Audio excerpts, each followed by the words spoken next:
Entramos así a la última parte de Panorama Político, donde buscamos que usted, junto a nosotros, aprendamos sobre lo que es el Congreso de la República, con sus luces y sus sombras.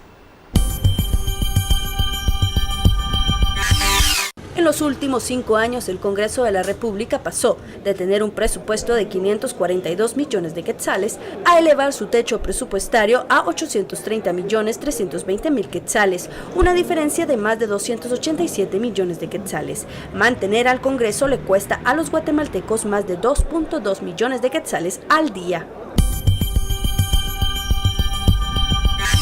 Bueno, ya en esta recta final de este programa de hoy queremos hablar con ustedes, compañeros, para poder determinar en qué le afecta directamente al ciudadano el hecho de no sentirse representados por sus diputados y que los diputados tampoco sienten que representan a la población.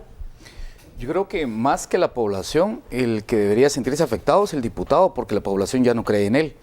Y lo podemos ver, por ejemplo, con los problemas que hemos tenido con el Congreso últimamente, el tema de un diputado del Partido Patriota y de otra diputada del Partido Patriota que se ve involucrada también en temas de corrupción. Entonces, la población ya no cree en estos diputados. Y ellos son los que deberían de poner el ejemplo de probidad, el ejemplo de honestidad. Ya y no creen, pero votan por esos mismos diputados, porque cada elección vemos como que sí, pero como hablamos esos partidos como la máxima representación en el Congreso. Porque creo que no hay otra forma de elegir, entonces se eligen de la manera que está establecida, pero creo que eso es lo que hemos venido hablando que se debería de cambiar, y eso es lo que venimos hablando con diferentes analistas, eso es lo que se debe cambiar al final de cuentas. Carolina.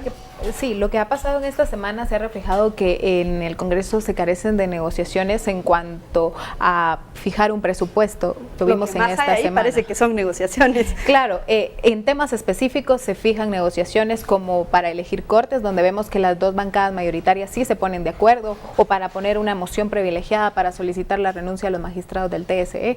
Ahí vemos un Congreso que sí se pone de acuerdo, pero en temas como aprobar un presupuesto que beneficie a los servicios que finalmente recibe la población, ahí deja mucho que decir. Son ideologías totalmente adversas, pero que se unen precisamente para los intereses de estos congresistas y no para los de los ciudadanos. Claro. No se tiene esta confianza, por ejemplo, en los diputados, como decíamos, por la productividad y también por la representación. Por ejemplo, la ley electoral, la reforma a la ley electoral y de partidos políticos. ¿Por qué no se da? Porque a ellos no les conviene. Hay muchísimos diputados ahí que pues tendrían en juego su cabeza, ¿verdad? Y entonces vamos a lo que están haciendo también los partidos internamente, y recaemos, la responsabilidad también se da en la parte interna de los partidos y en el fortalecimiento.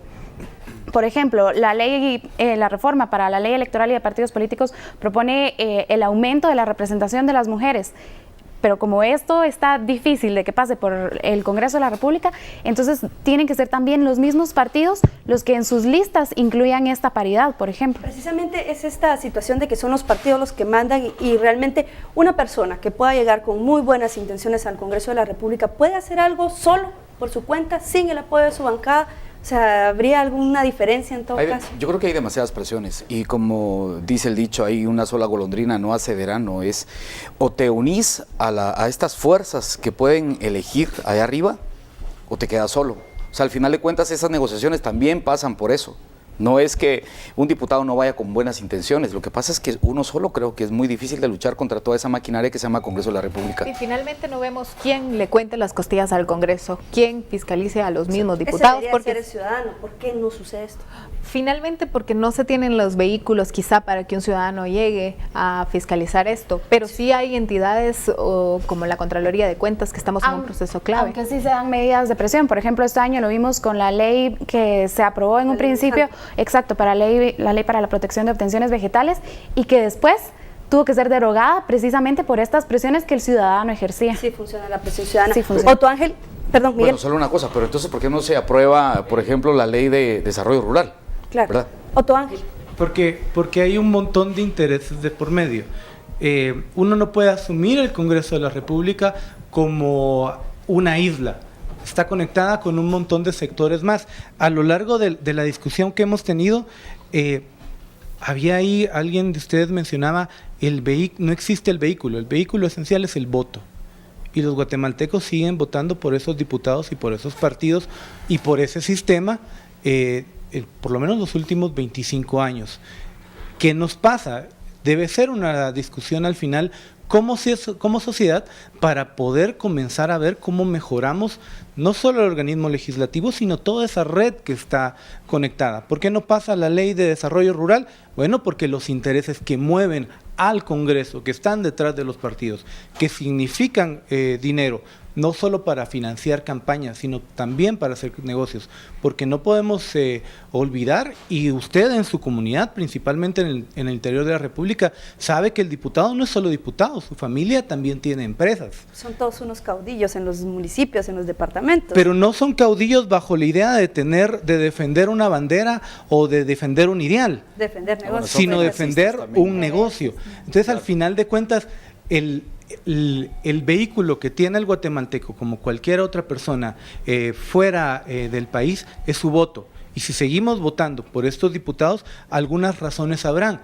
Quizá es el reflejo, no de nuestra sociedad, porque eso es un poco injusto, que hay algunos que dicen que tenemos el Congreso que nos merecemos, pero sí tenemos el Congreso que refleja nuestra cultura política. Gracias, Otto Ángel. Con este análisis pues hemos concluido ya esta entrega nueva de Panorama Político, recordándole que si los diputados no lo representan a usted en el Congreso, lo único que puede cambiar esta situación es usted. Soy Gladys Ramírez, nos vemos el próximo sábado.